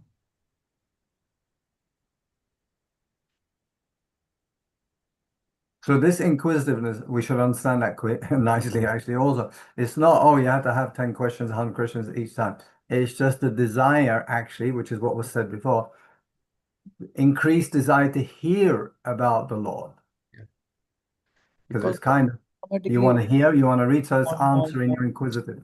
Yeah. Understanding of how to get out of this material world, what is this, what is that. So what Srila Prabhupada is doing is cramming it down, but this doesn't evaporate. This is how God has arranged it. Like, because of our free will he has given us. We are like that. We have free will. We have to decide to go to Krishna or not. I have to decide this. I really, really, in the core of my heart, when Krishna knows, yes, I want him, that's the whole way he will love us back. So this, what Srila Prabhupada is doing is fastening this process, giving us a great opportunity to surrender to him in truth. Then that disciple, he will never let go. Once he said, that's very fast he was doing, like very fast he was bringing them to the platform.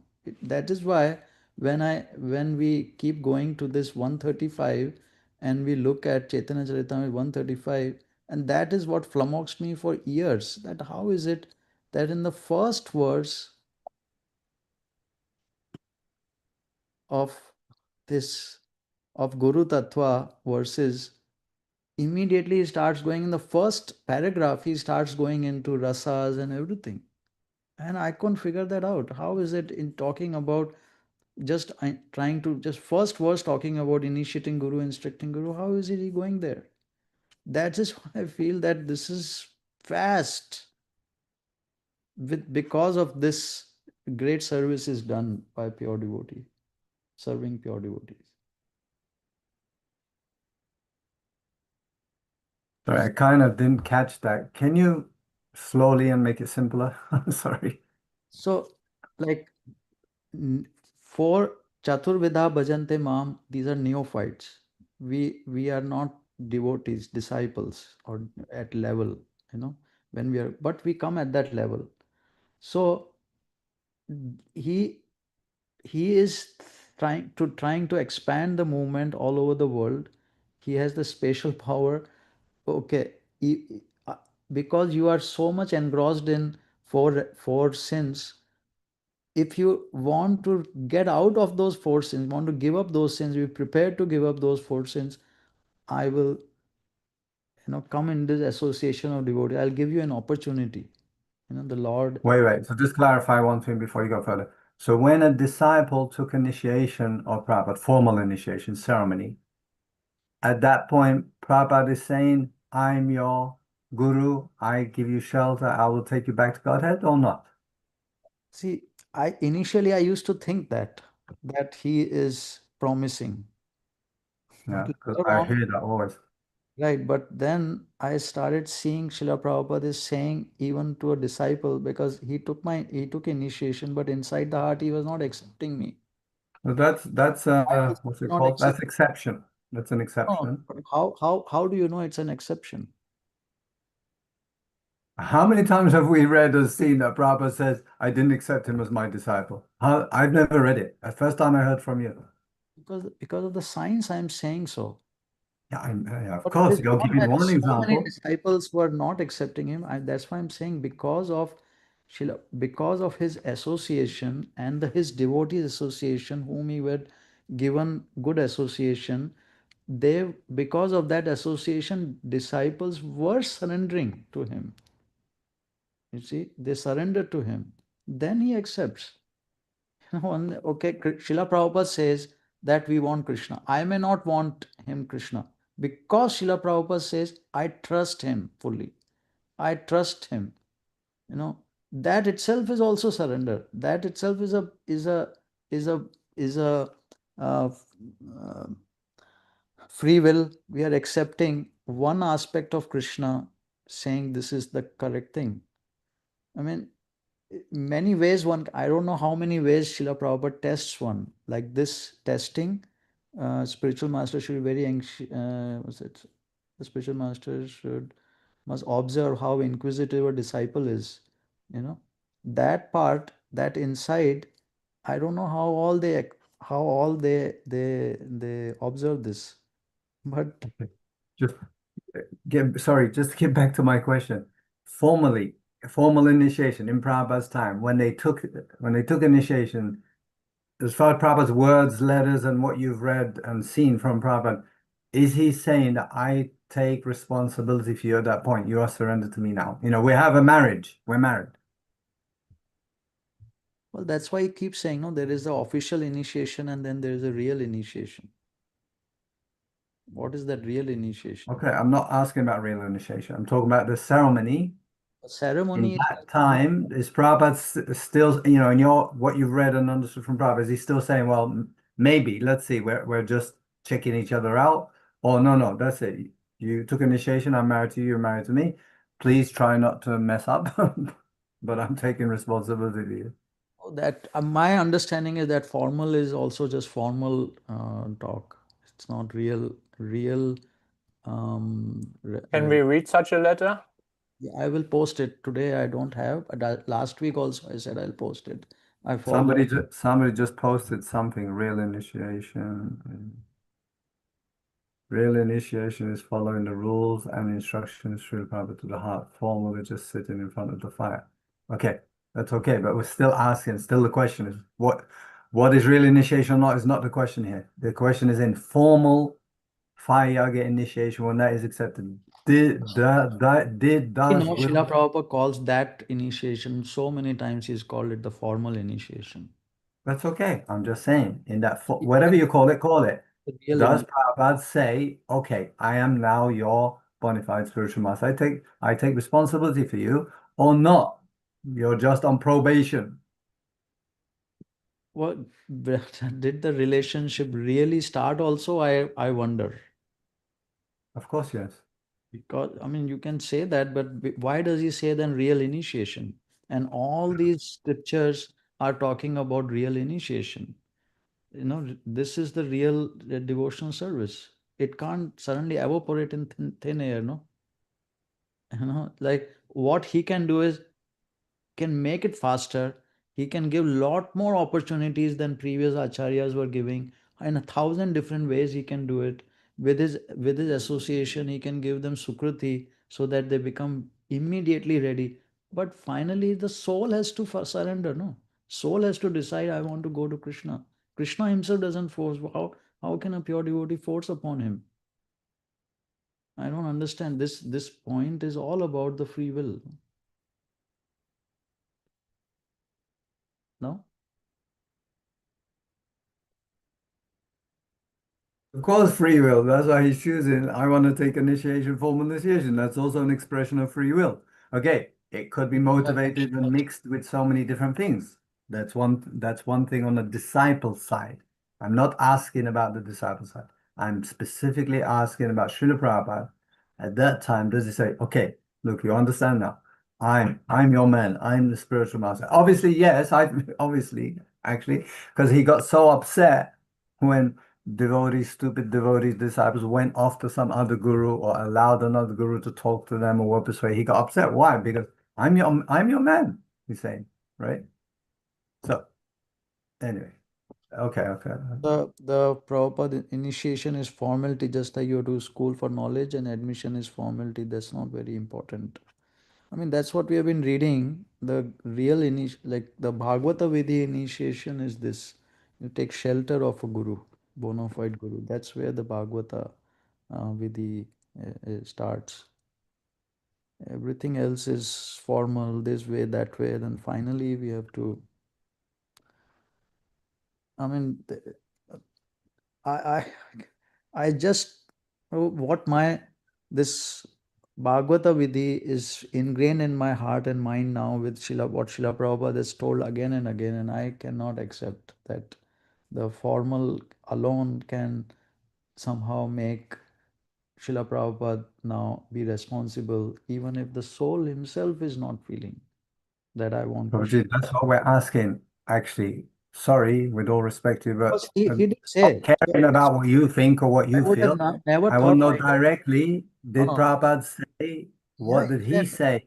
He said, no, that's why I'm saying to you, I will post the letter here in the group, that he was thinking that I have accepted him because he sat for the initiation, but something like that. And then he says, no, unless, because he didn't accept him in his heart, I also did not accept him.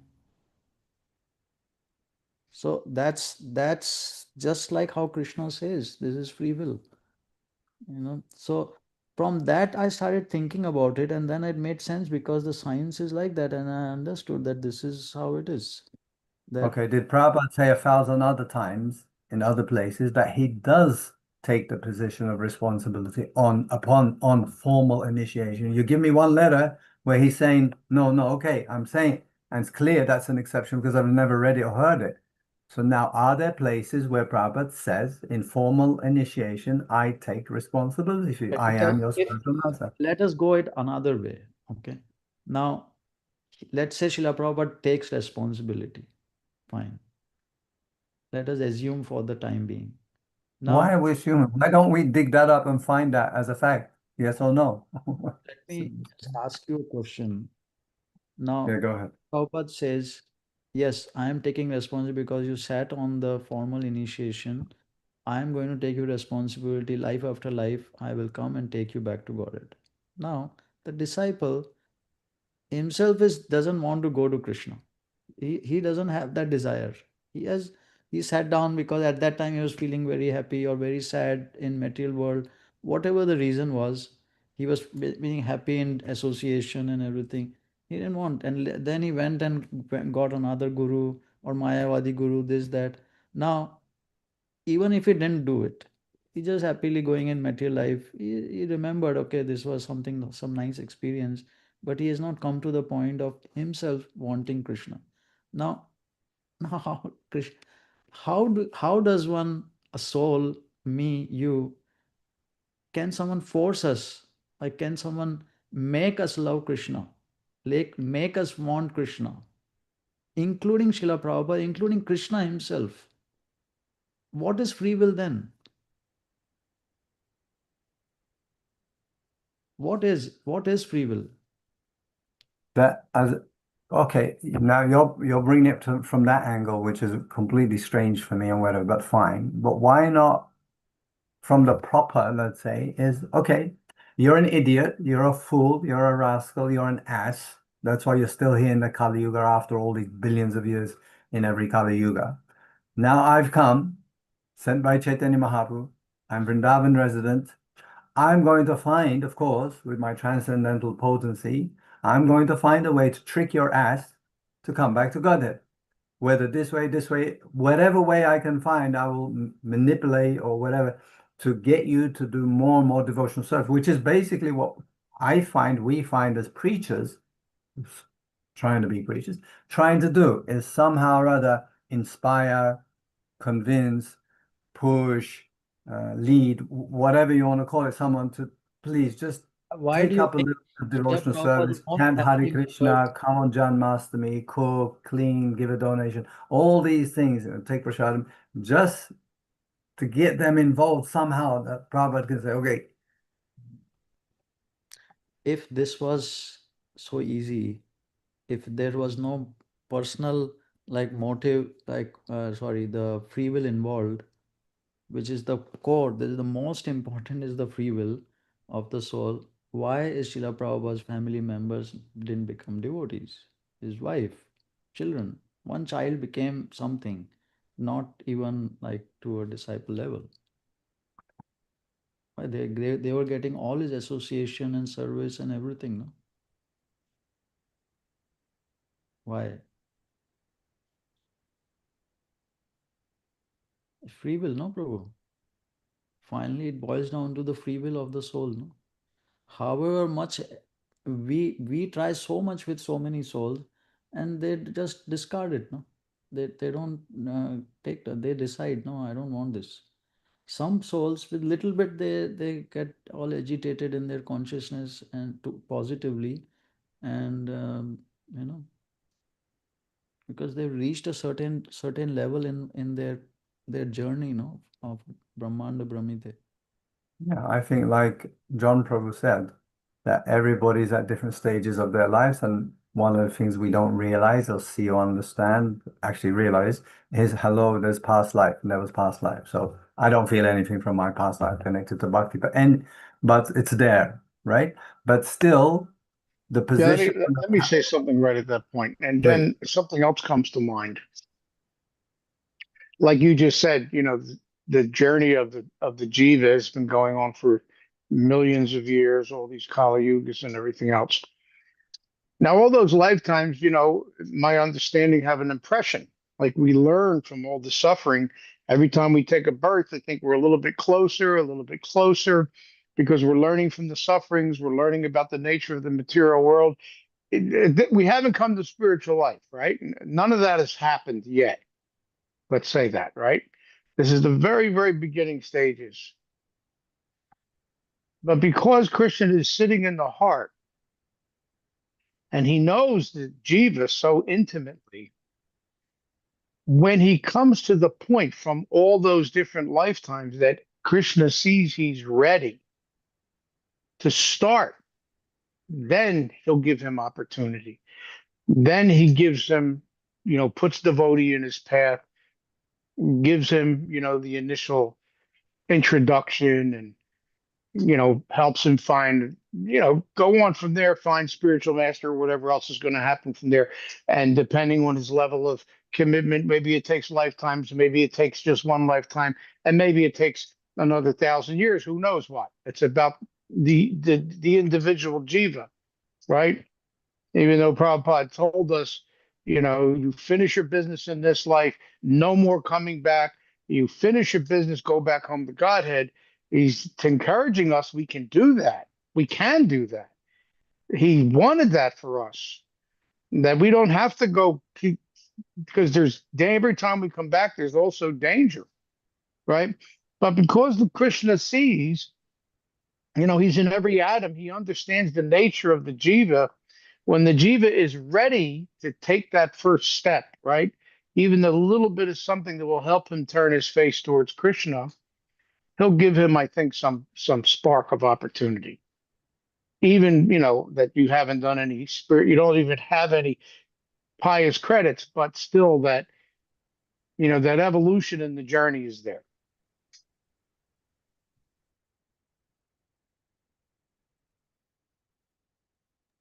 If that makes sense. I don't know if that helps. Yatha mam prapadyante tams tathaiva bhajamyaham. No, all of them as they surrender unto me, I reward accordingly. I am in everyone's heart. On 721, he says, I am in everyone's heart as the super soul. As soon as one desires to worship the demigods, I make his faith steady so that he can devote himself to some particular deity. God has given independence to everyone. Therefore, yeah, but Prabhu, that's a really important one you skipped over. Go back, please. Everyone follows my path in all respects. Yeah. So no matter where you're at, still you're following his path. Yeah. Yeah. Good, important. Yes. Yeah. God has given independence to everyone. Therefore, if a person desires to have material enjoyment and wants very sincerely to have such facilities from the material demigods, the Supreme Lord, as Super Soul in everyone's heart, understands and gives facilities to such persons. As the Supreme Father of all living entities, he does not interfere with their independence, but gives all facilities so that they can fulfill their material desires. Prabhu, can I ask you a question? When we read, like from, especially on these two, Bhagavad Gita, Śrīmad-Bhāgavatam, and then Chaitanya Charitamrita, is there a vast difference in mood as far as like Bhagavad Gita and Bhagavatam saying something like, okay, your independence, you need to push, you need to, and then the Chaitanya Charitamrita with Chaitanya Mahaprabhu, is there a different mood there where Chaitanya is saying, well, even if you don't want it, I'm going to give it to you. I'm here just to give it to you. Because, the most magnanimous. He's got to establish himself as the most magnanimous incarnation. So is there a difference between, I'm not so read up on any of these Or books. Chaitanya directly or Srila Prabhupada directly in special mercy. We discussed that part also many times. This nectar of devotion, Srila Rupa Goswami describes that there is a Kripa Siddhi, one gets ecstatic devotion to Krishna, or by sadhana Siddhi. And Srila Prabhupada actually says in our movement that Kripa is more important. But nectar of devotion, Srila Rupa Goswami is saying, and then Srila Prabhupada is explaining that just like in a college, you study to get degree, but sometimes you can get a commemorative, like honorary degree also. But you don't expect that you will get an honorary degree.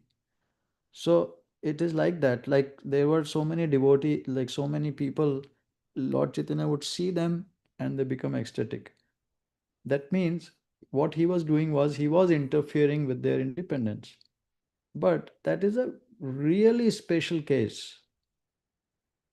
Like he was personally trying to show something, showing. But in all the other devotees, they are like in normal preaching, that is not what is going to happen. Doesn't Harinam Sankirtan mean that we are interjecting into their free will and creating this call it Sukriti or pious credit or inspiration for spiritual life. Harinam Sankirtan, going. Exactly. That is what we are doing. But Yeah. what we are not doing is making the decision for them.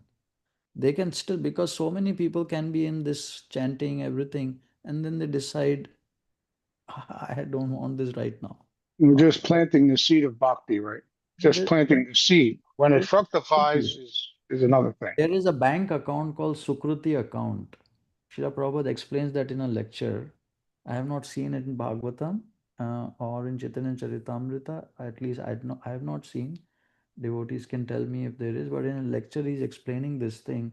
There is a bank account, Sukruti bank account, and which is all these activities. He says pious activities, then talks even about Sukruti also, and then he quotes that verse, Chaturvida bhajante mam Sukrutino Arjuna. There is a Sukruti account which is separate from the pious account. Sukruti is for this spiritual Sukruti, like going to Krishna. That develops through faith. That results in faith, Adav Shraddha. That Adav Shraddha Tata Sadhu Sangha, that Adav Shraddha is coming from Sukruti. If that Sukruti bank account develops to a certain extent, that could take many lifetimes, but in Lord Chaitanya's movement, it could happen in an instant. That is the big mercy. But the process is the same. One has to go through the same process still. Ado Shraddha Tada Sadhu Sangha Bhajan Kriya, Anartha Nivriti, and all these things still. But it can be like fast within a lifetime and within a few hours, probably within a moment if you surrender. That is another recording. Actually, there is a morning walk in 76, 77, or I think, I don't know with whom he is having, I forgot now, but it was in Mayapur, where Srila Prabhupada devotees are saying, so, Manushyanam Sahasreshu, Kaschid Yatati Siddhaye. Thousands among men come to Krishna, like they are wanting to get perfection in life. And out of those among those thousands, then one is coming to Krishna. So is this no Lord Chaitanya's movement? He has changed that. That's why we are doing this mass sankirtan, to develop this sukruti. So that when we do, that's why preachers, when we go and do this mass sankirtan, Hare Krishna mantra, prasadam, book distribution, people touching, it is creating sukruti in people by which they are developing faith in these activities. Like the bank account is developing at a certain stage, they'll say, this is good, this is nice, I want to do something like this may be applicable to me. Till that time the faith doesn't develop in them. In India, the faith is, when one has already developed so much faith and wanting to practice devotion, those souls are getting birth in India more and more, because there is more facility naturally. That's how it is designed. But in Kali Yuga, it is a little bit like topsy-turvy, and I don't know what Lord Chaitanya's plan is, but of course the whole thing is that even on this planet, the demigods are taking birth. So Srila Prabhupada is creating facilities all around the world for developing of this Sukruti. But here I was another way. Here in this 20, Mathurapati Prabhu did this whole lecture series, 3:25:12. In the Maitreya said, after hearing of his mother's uncontaminated desire for transcendental realization, the Lord thanked her within himself for her questions, and thus, his face smiling, he explained the path of the transcendentalists who are interested in self-realization. Purport: Devahuti has surrendered her confession of material entanglement and a desire to gain release. Her questions to Lord Kapila are very interesting for persons who are actually trying to get liberation from material entanglement and attain the same word again, perfection stage of human life. Same thing. No? Unless one is interested in understanding his spiritual life or his constitutional position, and unless he also feels inconvenience in material existence, his human form of life is spoiled. One who does not care for these transcendental necessities of life and simply engages like an animal in eating, sleeping, fearing, and mating has spoiled his life. Lord Kapila was very much satisfied by his mother's questions because the answers stimulate one's desire for liberation from the conditional life of material existence. Such questions are called apavarga vardhanam. Those who have actual spiritual interest are called sat or devotees. Satam prasangat, sat means that which eternally exists, and asat means that which is not eternal. Unless one is situated on the spiritual platform, he is not sat, he is asat. The asat stands on a platform which will not exist, but anyone who stands on the spiritual platform will exist eternally. So the next few verses, no, they are talking about Lord Kapila is more and more, and then Srila Prabhupada more and more talking about this exact point, what we have been discussing. These are good verses to go through if you want to, 325, 12 to 25. These next 12, 13 verses, where he explains this how spiritual master becomes that, he starts guiding at that time. That's what the spiritual master wants. According to Śrīmad-Bhāgavatam, one is advised to approach a bona fide spiritual master when one is actually inclined to question from an elevated level of spiritual understanding. A common man who has no interest in spiritual values has no need to approach a spiritual master, just as a matter of following fashion.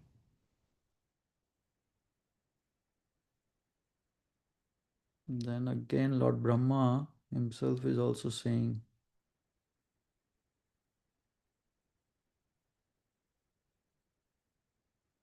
Brahma's personal endeavor to see the root of the lotus pipe failed, but when the Lord was satisfied by his penance and devotion,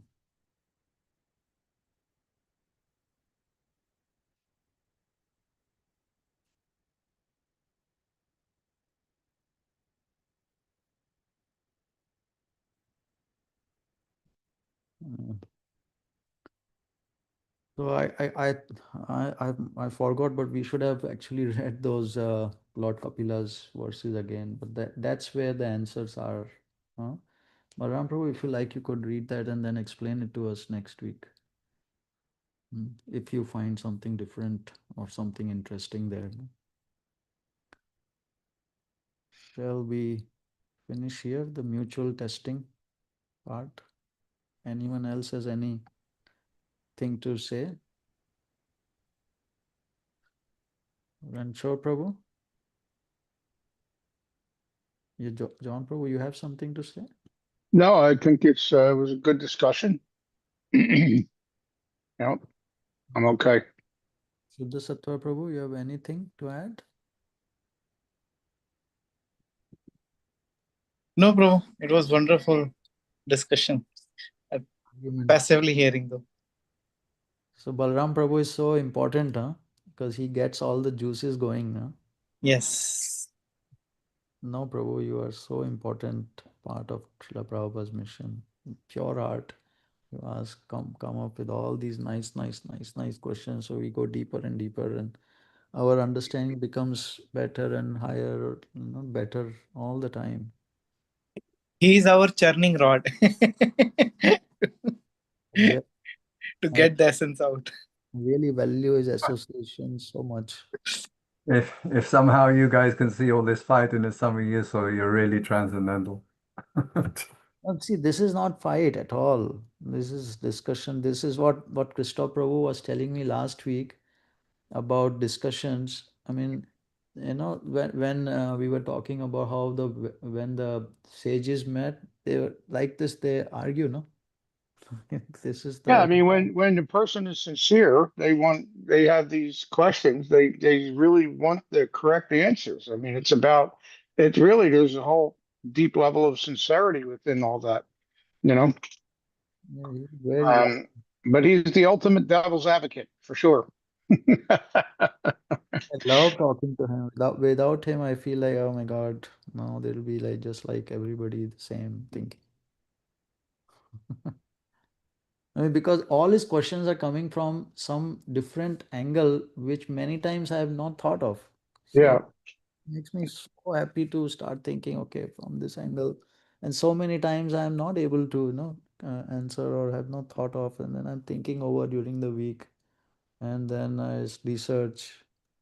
So I feel so good about it during the week. Suddenly in the chanting time, I'll think, oh my God, what is this thing? Maybe I didn't know this thing. And then I'm trying to figure out.